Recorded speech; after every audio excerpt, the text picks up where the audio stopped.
Topic लेते हैं इकाई का अंक। इकाई का अंक किसे कहते हैं, ठीक है। तो इकाई का अंक किसे कहते हैं, तो इकाई पे जो संख्या होती है वो इकाई का अंक बन जाता है, ठीक है। उसी में थोड़ी चीज़ें आ जाती हैं कि नंबर जो भी संख्या दी होती है उस संख्या से पूछ देता है कि इस संख्या से इकाई का अंक ज्ञात करो। बिल्कुल सिंपल सा टॉपिक है, इस टॉपिक में बिल्कुल कुछ है नहीं, समझ लो सिंपल सा टॉपिक बनता है। और इस टॉपिक में जो क्वेश्चन बनते हैं वो भी थोड़े नॉर्मल से बनते हैं, ये सारी चीज़ें आ जाती हैं। इकाई का अंक तो सब लोग याद कर लेते हैं। इसके बाद जो दूसरा टॉपिक आता है, दूसरा टॉपिक बनता है शेष क्या बचता है, ठीक है। इसी के बाद जब दूसरा टॉपिक कल हम पढ़ाएंगे वो हम पढ़ाएंगे आपको रिमाइंडर थ्योरम का, शेषफल प्रमेय जिसको बोल सकते हैं, ठीक है ना। तो किसी संख्या को किसी संख्या में भाग देने पर क्या शेषफल रहेगा, या 5 की पावर 24 में 12 का भाग देने पर क्या शेषफल रहेगा है, और 2 की पावर 8 में अब यदि हम 4 का भाग दें तो क्या शेषफल बचेगा, 5 का भाग दें तो क्या शेषफल बचेगा। ये रिमाइंडर थ्योरम के क्वेश्चन कल बनवाएंगे, ठीक है। आज हम पढ़ाते हैं इकाई का अंक।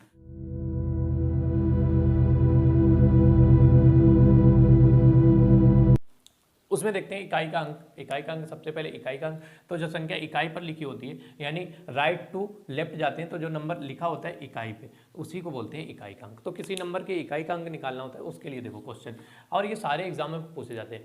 मैक्सिमम जितने भी क्वेश्चन बनते हैं इंडिया में सारे एग्जामों में ये क्वेश्चन पूछे जाते हैं इकाई का अंक। देखो अब क्वेश्चन कैसे बनेगा, क्वेश्चन ये बनेगा जैसे उसने नंबर दे दिया 23 गुणे 48 गुणे 24 प्लस 26, ठीक है ना, प्लस 26। ये देखो एक बढ़िया सी कंडीशन हो गई, यहाँ पे हमने लगा दिया प्लस, समझने वाली बात है, यहाँ पे दोनों जगह लगा हुआ, ठीक है ना।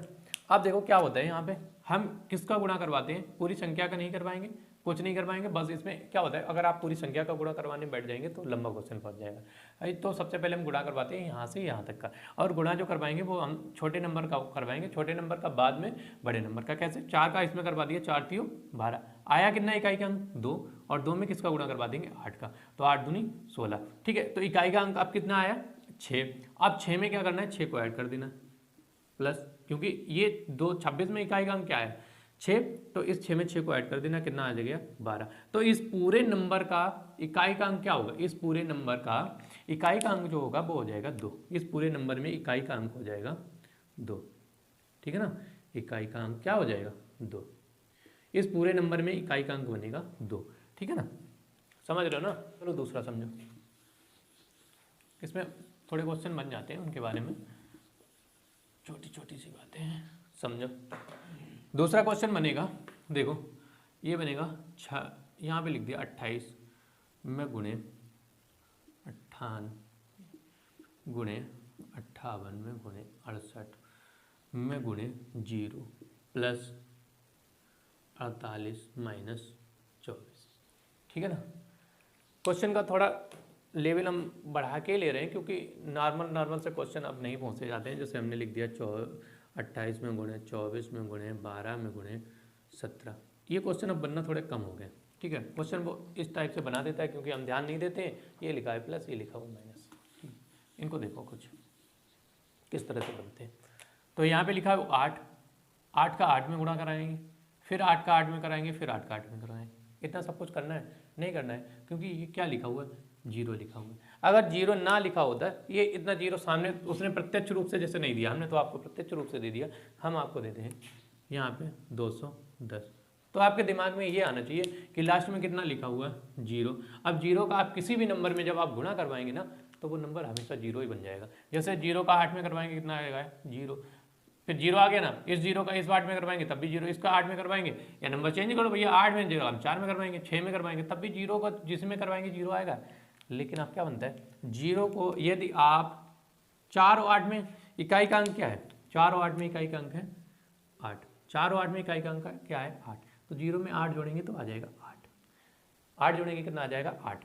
24 में इकाई का अंक कितना है 4, 24 में इकाई का अंक क्या है 4, निशान किसका लगा माइनस, तो 8 में से 4 जाएंगे कितना बचेगा भैया बचेगा 4। तो इस पूरे नंबर में जो इकाई का अंक निकालना है वो आ गया कितना 4, पूरे नंबर में इकाई का अंक कितना आ जाएगा 4 आ जाएगा। और देखते हैं थोड़े क्वेश्चन, चलो देखो अगला क्वेश्चन बनता है 112 गुणे 536 गुणे 1028 में गुणे 1024 गुणे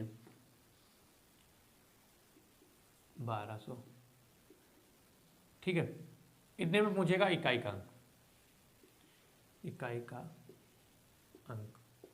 तो देखो क्या करना है आपको, सबसे पहले ये देखना है कहीं पे पूरे संख्या में कहीं पे जीरो तो नहीं लिखा है। भैया लिखा है नंबर में जीरो, आँख ही बंद करके जीरो कर दो, क्योंकि जिस भी नंबर अब जीरो लिखा हुआ है इकाई के अंक पे, दहाई के अंक पे नहीं लिखा होना चाहिए। हमने लिखा है देखो सैकड़े पे लिखा, इसके कोई मतलब नहीं। इकाई का अंक निकाल हैं तो इकाई के अंक पर यदि जीरो होगा तो आंख बंद करके आप क्या करो, बस अगर इकाई के अंक पे जीरो लिखा है तो पूरा नंबर आंख बंद करके जीरो लिख दो, क्योंकि उस संख्या का इकाई का अंक भी जीरो आएगा। क्योंकि जिस संख्या के अंत में यदि जीरो आ जाता है तो वो संख्या जीरो ही, क्योंकि गुणा करेंगे तो वो नंबर लास्ट में जीरो आएगा, ठीक है ना। तो और इकाई का अंक ही तो हमें निकालना है, तो इकाई का अंक जीरो आ जाएगा। चलो इसको चेंज कर देते हैं, इसको बना देते हैं 12, ठीक है, इसको बना दिया 12। अब क्या करना है, 12 बना दिया तब क्या करना है, तो हमें इसको करना है 4 दूनी 8, 8 आ गया ना। 8 का फिर इस 8 में, क्योंकि इकाई का अंक ये इसका इकाई का अंक, ये इसका इकाई का अंक, और इकाई का अंक गुणा करवाया तो आ गया 8। अब इकाई का अंक ये वाला और इसके इसमें गुणा करवाएंगे तो आ जाएगा 64। कितना बनेगा 64, और 64 में इकाई का अंक हो जाएगा 6, और इस 4 का मल्टीपल करवाएंगे इसमें तो आ जाएगा 24, 24 में इकाई का अंक आ जाएगा 4, और इस 4 का फिर क्या करेंगे, इस 4 का इस 2 में मल्टीपल करवाएंगे तो आ जाएगा 8, यानी इस पूरे नंबर का इकाई का अंक आ जाएगा 8। हमने यहाँ पे थोड़ा गलत कर दिया था, मतलब 4 दूनी 8 आया था, 8 में 8 का मल्टीपल होगा तो बनेगा 64, ठीक है ना। 64 में इकाई का अंक आएगा 4। चलो दूसरा देखते हैं नंबर,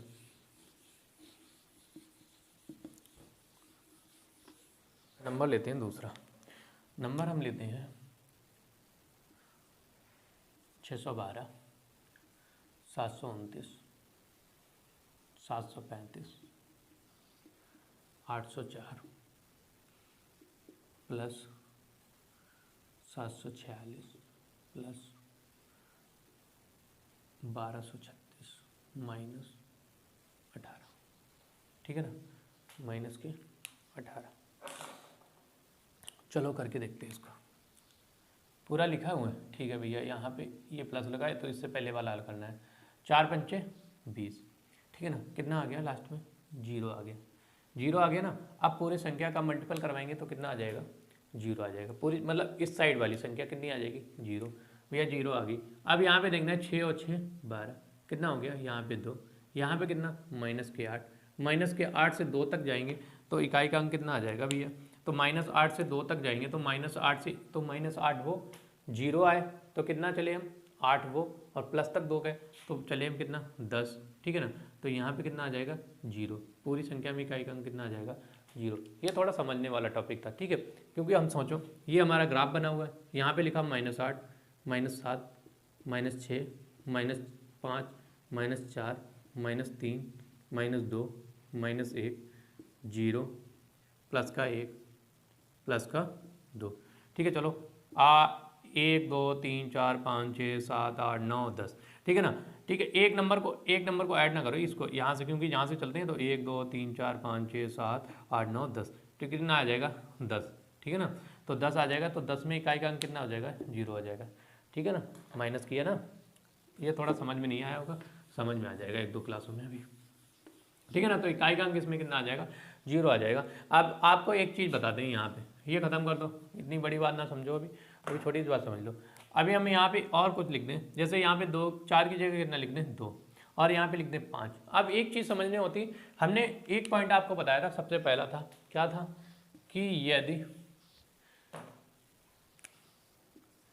ये लिख लो नोट करके, कह रहा है यदि जिस संख्या के इकाई के स्थान पर शून्य हो, जो संख्या है, जैसे ये लिखी हुई है 80 और दूसरी संख्या लिखी हुई है 52, तो कह रहा है यदि जिस संख्या के इकाई के स्थान शून्य हो, इकाई का स्थान कैसा हो, शून्य, ये लिखा हो शून्य, और वह संख्या जिस संख्या के साथ गुणा होगी, किसके साथ गुणा होगी, 52 के साथ।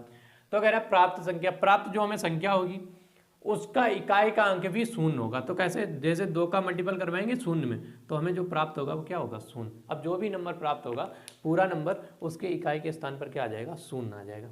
दूसरी चीज़ समझो, यहाँ पे दिया गया 2 ये नंबर, तो 2 का किस में किया, 5 में किया, तो 5 दूनी 10, कितना आ गया, जीरो, जीरो आ गया ना। अब इकाई का अंक जीरो आ गया। अब किसी भी संख्या में जीरो गुणा करवाएंगे तो इकाई का अंक जो भी नंबर पूरा प्राप्त होगा उसमें इकाई का अंक क्या आ जाएगा, शून्य आ जाएगा। ये भी पॉइंट है नोट वाला, लिख लो। क्या लिखना है, अगर संख्या में, यदि संख्या में इकाई के स्थान पर 5 और 2 दिए गए हों, जैसे एक संख्या में क्या दिया गया हो, एक संख्या में लिखा हो 55 और दूसरी में लिखा हो 52, 55 और 52, और जो आने वाली संख्या आप चाहे कोई भी हो, 38 हो, 46 हो, 37 हो, अब कोई भी संख्या हो, यदि आपने ये दोनों देख ली पूरे नंबर में जो हमें पूरा समीकरण दे रखा है या पूरा जो हमें एक सवाल पूछ रखा है, उस सवाल में यदि इकाई का अंक 5 और 2 है, 5 और 2 है या 2 का कोई भी फैक्टर है, 2 का कोई भी फैक्टर है, जैसे 2, 4, ठीक है, 6, 8, 10, यदि 2 का कोई भी फैक्टर है तो वो क्या करेगा, यदि 5 के साथ गुणा करवा रहा है, ठीक है ना, 5 के साथ गुणा करवा रहा है, जैसे 5, 8 5 40, भैया 6 पंचे 30, ठीक है ना, और 6 पंचे 30, और जब 2 का गुणक होगा ना तो ये सब क्या बनाएंगे, लास्ट में क्या बना देंगे, शून्य बना देंगे, क्या बना देंगे, शून्य, यानी इकाई का अंक क्या बन जाएगा, शून्य, इकाई का अंक क्या बन जाएगा, शून्य बन जाएगा, ठीक है ना, समझ रहे हो इतनी बात।